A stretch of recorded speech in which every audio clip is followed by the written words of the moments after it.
नदी में जादुई पैसे का पेड़। नीति की शादी को 1 साल हो चुका था, पर अब तक नीति की सास और उसके पति ने उसे स्वीकार नहीं किया था। पर न जाने नीति की नीति में क्या लिखा था। हमेशा की तरह आज भी जब उसका पति सुरेश काम पर जा रहा होता है, मैंने आपका टिफिन पैक कर दिया है, आप खाना लेकर चले जाइए। तुम्हें कितनी बार बोला है मुझे टिफिन मत दिया करो। मुझे बाहर का खाना पसंद है, ना कि तुम्हारे हाथों का ये बना हुआ घरेलू खाना। पर आप इसी तरह से रोज रोज बाहर का खाएंगे तो आपकी तबीयत खराब हो जाएगी। तबीयत खराब होती है तो हो जाए, कम से कम इसी बहाने से मुझे तुम जैसी काली बीवी से छुटकारा तो मिलेगा। पता नहीं पापा ने तुम्हारी शक्ल में क्या देखा जो उन्होंने मेरी शादी तुमसे करवा दी। मैंने सोचा चलो कोई बात नहीं, काली बीवी ही सही, दहेज में कुछ तो लाएगी। पर दहेज में तुम क्या लेकर आई? सिर्फ अपनी 2 जोड़ी साड़ियाँ? आप ऐसा क्यों बोल रहे हो? आपको तो बहुत अच्छे से पता है मेरे पापा कितने गरीब हैं, और जब ससुर जी मेरा हाथ मांगने आए थे तब उन्होंने भी तो दहेज के लिए साफ साफ मना कर दिया था। चलो मान लेता हूँ मेरे पापा की मत मारी गई थी, उन्होंने दहेज में कुछ नहीं मांगा, पर तुम्हारे बाप के अंदर जरा भी शर्म नहीं है क्या? ये अपनी बेटी को खाली हाथ विदा ना करे। सही बोलती है मेरी माँ, तुम जैसी गरीब लड़कियां कभी भी घर नहीं संभाल सकती। मुझे तो बस माँ के आने का इंतजार है। बस जल्दी से वो तीर्थ यात्रा से आ जाए, फिर उनके हाथों का खाना खाने को मिलेगा। सुरेश गुस्से में वहाँ से चला जाता है, परंतु ये सब कुछ नीति का ससुर दिनेश देख लेता है और उसके पास जाकर उससे बोलता है, मुझे माफ करना बहू, आज मेरी वजह से ही तुम्हें ये सब कुछ सहना पड़ रहा है। अच्छा होता अगर मैं तुम्हारी शादी अपने नालायक बेटे से कभी नहीं करवाता। मैंने सोचा कि अगर उसकी शादी तुमसे हो जाएगी तो उसकी जिंदगी संवर जाएगी, परंतु मुझे क्या पता था मेरा बेटा इतना नालायक निकलेगा कि घर की लक्ष्मी को ही घर से निकालने की बात करेगा। पापा जी, आप मुझसे माफी मत मांगो, इसमें आपकी कोई गलती नहीं। आप जैसे ससुर पाकर तो मैं धन्य हो गई। और रही सुरेश जी की बात, तो मुझे मालूम है वक्त के साथ वो भी मुझे अपना लेंगे। अब इसी तरह से कुछ दिन बीत जाते हैं और नीति की सास उमा घर पर आ जाती है, और घर आते ही उमा अपनी बहू को देखकर उसे ताने देती है। हाय मेरा बच्चा, कुछ दिनों के लिए मैं बाहर क्या चली गई, तू तो सूख कर कांटा ही हो गया।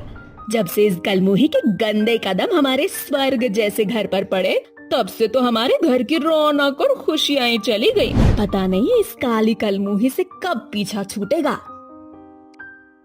माँ, मुझे नहीं लगता इस औरत से अब हमारा कभी पीछा छूटने वाला है। ये तो हमारे गले की वो हड्डी बन चुकी है जो ना निगलने को बनती है और ना ही उगलने को। माँ, आप कुछ करो ना माँ, और मेरा इससे तलाक करवा दो। मैं कहीं और शादी करूंगा, वहाँ से बहुत सारा दहेज भी मिलेगा और लड़की भी बहुत गोरी और सुंदर होगी जो हमारे खानदान, हमारे परिवार से मैच करेगी। एक गरीब लड़की से मेरी शादी करवाने का क्या कारण था? मैंने ऐसा कौन सा पाप किया जो मेरी शादी इससे करवा दी? अरे बेटा, तुझे तो पता है ना अपने घर में तेरे पापा की कितनी ज्यादा चलती है। अच्छा ये सब छोड़, मुझे अकेले में तुझसे कुछ बात करनी है। चल हम कमरे में चलते हैं। सासू माँ, आप अभी अभी आइए, पहले थोड़ा कुछ खा लीजिए, आराम कर लीजिए ना, बातें तो होती रहेंगी। देख रहा है बेटा किस तरह से मुझे तुझसे बात करने से रोक रही है ये। मेरे जाते ही इसने घर में पैर फैलाना शुरू कर दिया। अरे ओ कलमुही, तुझे क्या लगता है मैं तेरे हिसाब से चलूंगी? अरे मेरा पेट तो मेरे बेटे के चांद से टुकड़े को देखकर ही भर जाता है। अरे ये बना हुआ खाना तू ठूस, और याद रखना अनाज का एक दाना बर्बाद नहीं होना चाहिए। सारा खाना तुझे ही समेटना होगा। बेटा तू तो चल। इतना बोलकर उमा अपने बेटे को कमरे में ले जाती है और उससे बोलती है, बेटा मेरे पास एक बहुत अच्छा आइडिया इस कलमुही से पीछा छुड़ाने का। वो क्या माँ? बेटा कुछ दिनों के लिए तेरे बाबा किसी काम से बाहर जाने वाले। मैं सोच रही हूँ इसी बीच हम इससे झूठा प्यार का नाटक करें और इसके खाने में बेहोशी की दवाई मिला दे। जैसे ही ये कलमुही खाना खाएगी बेहोश हो जाएगी, और इसी बीच हम दोनों इस कलमुही को किसी नदी में फेंक आएंगे। तेरे पापा जब आएंगे तो हम कह देंगे कि पता नहीं बहू कहाँ गई, कपड़े धोने के लिए घाट पर गई थी, तब से घर ही नहीं आई। क्यों माँ, यही बोलना चाहती हो ना तुम? हे भगवान, मेरा बेटा कितना समझदार है, बिना मेरे कहे मेरे दिल की बातों को समझ जाता है। इतना बोलकर वो दोनों जोर जोर से हंसने लगते हैं। अब इसी तरह से कुछ दिन बीत जाते हैं और नीति का ससुर किसी काम से बाहर चला जाता है। इसी बीच उमा और सुरेश मिलकर नीति से झूठे प्यार का नाटक करते हैं और एक दिन। नीति, मैं तुम्हारे लिए खाना लाया हूँ। आज माँ ने बड़े प्यार से तुम्हारे लिए खाना बनाया है। आप सच बोल रहे? माँ जी ने अपने हाथों से मेरे लिए खाना बनाया है? हाँ नीति, माँ ने ये खाना बड़े ही प्यार से तुम्हारे लिए बनाया है और इस खाने को मैं बड़े ही प्यार से तुम्हें खिलाऊंगा। नीति, हमें माफ कर देना, मैंने और माँ ने तुम्हारे साथ बहुत गलत किया। नहीं नहीं, माफी मत मांगिए। माँ जी और आपने मुझे अपना लिया, ये मेरे लिए बहुत खुशी की बात है। अब सुरेश अपने हाथों से नीति को खाना खिलाता है। खाना खाते ही नीति बेहोश हो जाती है। उसके बेहोश होते ही रात के अंधेरे में उमा और सुरेश मिलकर नीति को एक नदी में फेंक आते हैं, परंतु नीति के साथ स्वयं भगवान जी थे। जब नीति पानी के बहाव में बहती जा रही थी, तब नदी के बीचों बीच खड़े एक पेड़ की वजह से वो वहीं रुक जाती है और कुछ देर बाद जब उसकी आँख खुलती है तो वो अपने आप को पेड़ के किनारे पर पाती है, जिसके बाद नीति खुद से बोलती है, मेरा सर कितना भारी हो रहा है। कल रात को क्या हुआ था? कुछ समझ क्यों नहीं आ रहा। हाँ, मैं इस नदी में कैसे आ गई? ये बोलकर नीति याद करती है और उसे थोड़ा थोड़ा याद आता है कि किस तरह से सुरेश ने उसे खाना खिलाया था और खाना खाते ही वो बेहोश हो गई थी। ये सब याद करके नीति बहुत रोती है और खुद से बोलती है, ये सब कुछ माँ जी और सुरेश ने मुझसे पीछा छुड़ाने के लिए किया। उन्होंने मेरी जान लेने की कोशिश की। नीति रो रही होती है कि तभी नदी के अंदर खड़ा जादुई पैसे का पेड़ नीति से बोलता है, नीति, तुम रो मत। भगवान ने तुम्हारी तकदीर में बहुत कुछ लिखा है। तुम्हें हार नहीं माननी और आगे बढ़ना है। तुम्हें उन औरतों की सहायता करनी है जो तुम्हारी तरह अपने सास ससुर और पति के अत्याचारों से खेली है।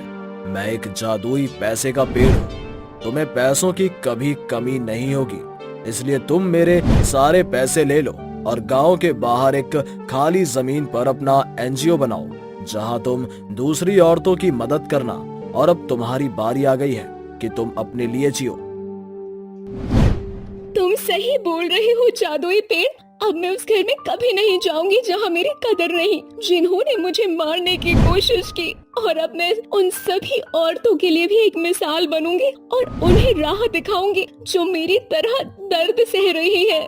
इतना बोलकर नीति जादुई पेड़ के पैसे से सारे जादुई पैसे तोड़ लेती है और गांव में जाकर अपना एक एनजीओ खोलती है। देखते ही देखते नीति का एनजीओ बहुत बड़ा हो जाता है। अब वहाँ नामी गिरामी लोग आने लगते हैं। ऐसे ही एक दिन नीति के ससुर उसे ढूंढते ढूंढते गांव गांव दर दर भटक रहे होते हैं। तभी उसकी टक्कर अपने ससुर से होती है। वो अपने ससुर को देखकर बोलती है, पापा जी, आप यहाँ इस हालत में, आपकी ये हालत कैसे हुई? बहू, मैंने तुझे कहाँ कहाँ नहीं ढूंढा। जब से तू गई है, देख तेरे पापा जी की क्या हालत हो गई है।